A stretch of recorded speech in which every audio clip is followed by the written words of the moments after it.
இன்றைக்கி நம்ம சுந்தரி சீரியலில் நவம்பர் 22 அன்னைக்கு நடந்ததை தான் பார்ட் 1 பார்க்க போகிறோம். பார்ட் 1ல் என்ன காமிக்கிறோம் அப்படின்னா, எடுத்த உடனேவும் அந்த பூவன ஆசிரமத்தை காமிக்கிறாங்க. கார்த்திக்கு அந்த அணுக்குட்டி தாத்தா எல்லாம் விளாண்டுட்ருக்காங்க. அப்போ அந்த அணுவும் அவங்க அம்மாவும் தனியாக போய் பேசிகிட்டு இருக்காங்க. அப்போ வந்து அவங்க அம்மா என்ன சொல்கிறாங்கன்னா, அணு நீ என்ன சொன்னாலும் நான் சொன்னால் கேட்கவே மாட்டியா அப்படி இப்படின்னு சொல்லி சொன்ன உடனே அணு சொல்கிறாங்க, அந்த மாதிரி அவனுக்கு கார்த்திக் அந்த மாதிரி உண்மையிலே கண்ணு தெரியாது, அதனால தான் கூட இருக்கேன். இப்போ அவன் அந்த மாதிரி அந்த மாதிரி நடிக்கலை அப்படின்னு சொன்னோடனே அவங்க சொல்கிறாங்க, அவனுடைய பேச்சை நீ நம்பாத, அவனுக்கு கண்ணு தெரியும், ஏமாத்துறான் அப்படின்னு சொல்லிட்டு நான் சொல்கிறதுவே கேட்க மாட்டேன் அப்படின்னு சொல்லிட்டு கோவப்பட்டுட்டு அப்படியே அவங்க போயிடுறாங்க. மம்மி நான் சொல்கிறத கேட்க மாட்டேங்களா அப்படின்னு சொன்னால் கேட்காம போயிடுறாங்க. அடுத்த உடனே அது போன உடனே நெக்ஸ்ட்டு அப்படியே வந்து ஆசிரமத்துக்குள்ளே வந்து ஒரு கார் என்ட்ரி ஆகுது. கார் என்ட்ரி ஆனோடனே அதில் புதுசாக ஒரு புருஷன் முன்னாடி வந்து இறக்குறாங்க.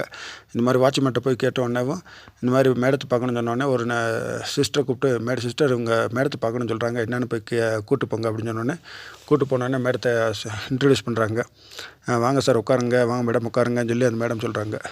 என்னன்னு சொல்லி கேட்கும்போது, இந்த மாதிரி என்னுடைய ஒய்ஃபுக்கு வந்து பர்த்டே வருது வர 15th அன்னைக்கு.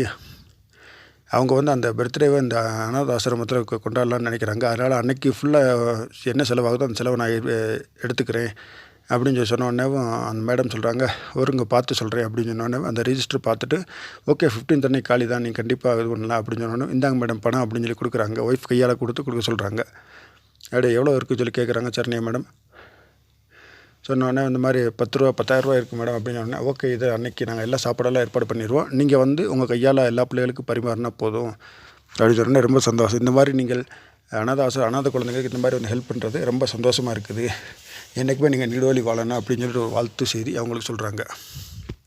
சரின்னு சொல்லிட்டு சரி ஓகே மேடம். அப்படியே அவங்க அந்த கெஸ்ட்டை வந்து ஒய்ஃப் கேட்குறாங்க, இந்த மாதிரி எத்தனை குழந்தைங்க இங்கே இருக்காங்க, அந்த எல்லா குழந்தைங்களுக்கும் நான் வந்து ட்ரெஸ் எடுத்து கொடுக்கலான்னு சொல்லி நினைக்கிறேன், அதனால் நீங்கள் சைஸ் கொடுத்தீங்கன்னா நல்லாயிருக்கும் அப்படின்னு சொன்னோடனே, சைஸ் இப்போ உடனே கொடுக்க முடியாது மேடம், அது ரெஜிஸ்டரில் ரெக்கார்டில் இருக்குது, உங்களுக்கு எடுத்து நான் அனுப்பிச்சி விட்றேன் அப்படின்னு சொன்னோன்னே, சரி கிளம்புறோன்னு சொல்லிட்டு கிளம்புறாங்க. பிறகு நானும் வரேன்னு சொல்லிட்டு சரண்யா மேடம் கூட வராங்க.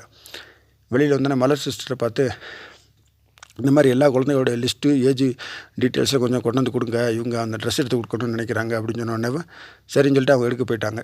எடுத்துகிட்டு வந்து கொடுத்துட்டாங்க. உடனே கார் ஏற போகும்போது அந்த கெஸ்ட்டை வந்த ஒருத்தர் ஜென்ஸ் வந்து, என்ன கார்த்திக் இங்கே விளாட்றத பார்த்து, என்ன கார்த்திக் இங்கே விளாட்றான், இவ எப்படி இங்கே வந்தா அப்படின்னு சொல்லி அந்த இதை கேட்குறாங்க. சரண்யா மேடத்திட்ட கேட்குறாங்க.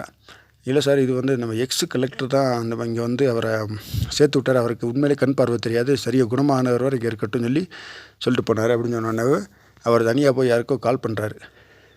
ஆனால் பட் நாட் ரீச்சபிள், அதனால் கால் போக மாட்டேது. உடனே அப்படின்னு சொல்லிட்டு எரிச்சல் அடைகிறாரு. சரிட்டு அந்த லிஸ்ட்டு கொண்டு வந்து அந்த பிள்ளைகளுடைய லிஸ்ட்டு கொண்டு வந்து அந்த ஒய்ஃப்கிட்ட கொடுத்துட்டாங்க. சரின்னு சொல்லிட்டு இவங்க கிளம்பி போயிட்டாங்க. ஓகே மேடம், நாங்கள் 15th அன்னைக்கு வரோம் அப்படின்னு சொல்லிட்டு சொல்கிறேன். சரி ஓகே வணக்கம் அப்படின்னு சொல்லிட்டு கிளம்பிட்டாங்க. கிளம்பினோடனே ரெண்டாவது உடனே அவங்க சரண்யா மேடம் ஆஃபீஸில் போய் உட்காந்தோடனே அந்த அணுன்ற ராதா சிஸ்டருடைய அவங்க அம்மா வந்து, இந்த மாதிரி சரண்யா என்ன நடக்குது இங்கே, கார்த்திக் எப்படி இங்கே வந்தால் அப்படி இப்படின்னு கோவப்பட்டு கத்துறாங்க.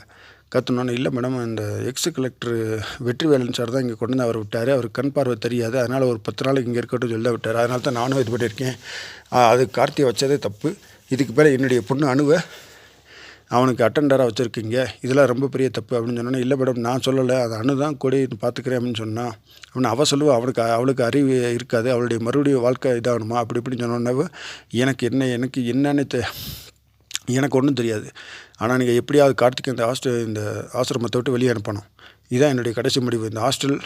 இந்த ஆசிரமம் வந்து ஒன்றதில்லை, என் பொண்ணுடைய சந்தோஷத்துக்காக வாழ்க்கைக்காக நான் தனியாக கட்டினது, அதில் உன்னை ஒரு அப்பாயின்மெண்ட்டாக தான் போட்டு வச்சுருக்கேன், எனக்கு என்ன பண்ணுவியோ தெரியாது, ஆனால் கார்த்திக் இங்கே இருக்கக்கூடாது, அவனை எப்படியாவது வெளியே அனுப்பணும், அது உன்னுடைய பொறுப்புன்னு சொல்லிட்டு அவங்க கோவத்தோடு கிளம்பி போயிட்டாங்க.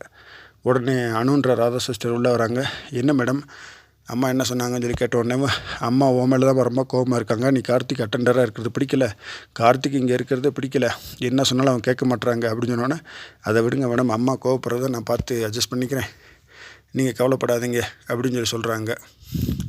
அப்படியே என்ன சொன்னாங்கன்னு சொல்லி கேட்டுட்ருக்காங்க.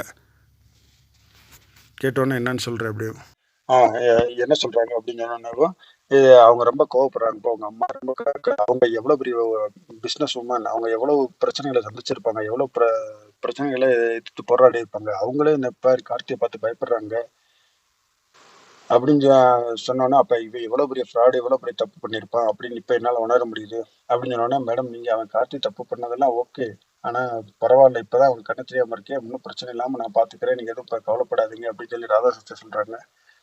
சிஸ்டர் நீங்கள் சொல்கிறது எனக்கு கொஞ்சம் சரியாக படலை அப்படின்னு சொன்னோன்னே, நான் இனிமேல் மலர் சிஸ்டர் அப்பாயின்மெண்ட் பண்ணுறேன் அப்படின்னு சொன்னோன்னே ராதா சிஸ்டர் சொல்கிறாங்க, இந்த மாதிரி நீங்கள் மலர் அப்பாயின்மெண்ட் பண்ணீங்கன்னா மறுபடியும் அவன் ஏதாவது பிரச்சனை பண்ணுவான். அன்னைக்கு வாய்ஸை கேட்டு அவனுக்கு உண்மையிலே கண்ணு தெரிஞ்சிருந்துச்சுன்னா கண்டிப்பாக பெரிய ரகலையே பண்ணியிருந்திருப்பான். ஆனால் பண்ணலை அப்படின்ற போது அவனுக்கு உண்மையிலே கண் பார்வை தெரியல, அதனால தான் அந்த மாதிரி இது பண்ணியிருக்கான் அப்படின்னு சொன்னோன்னே, நான் கண்டிப்பாக அவனுக்கு பிரச்சனை எதுக்கு யாருக்கும் பிரச்சனை வராமல் நான் பார்த்துக்கிறேன், நீங்கள் கவலைப்படாமல் இருங்க அப்படின்னு சொன்னோன்னா சரண்யா மேடம் சொல்கிறாங்க, நீங்கள் கண்டிப்பாக பிரச்சனை வராமல் பார்த்துக்கிறீங்களா, அவங்கள தான் நம்பியிருக்கேன் அப்படின்னு. கண்டிப்பாக மேடம் நான் பார்த்துக்கிறேன், பிரச்சனையே வராது, தைரியமாக இருங்க அப்படின்னு சொன்னோன்னே அப்போ தான் சரண்யா மேடம் நிம்மதி ஆகுறாங்க. இதோடைய இந்த பார்ட் 1 முடிஞ்சிச்சு. இதுக்கு அடுத்து பார்ட் 2ல என்ன நடக்குது அப்படின்றத பார்க்கலாம். இந்த வீடியோ உங்களுக்கு பிடிச்சிருந்தா லைக் பண்ணுங்க, கமெண்ட் பண்ணுங்க, ஷேர் பண்ணுங்க. மறக்காம தமிழ் சேனலை சப்ஸ்கிரைப் பண்ணுங்க. தேங்க்யூ.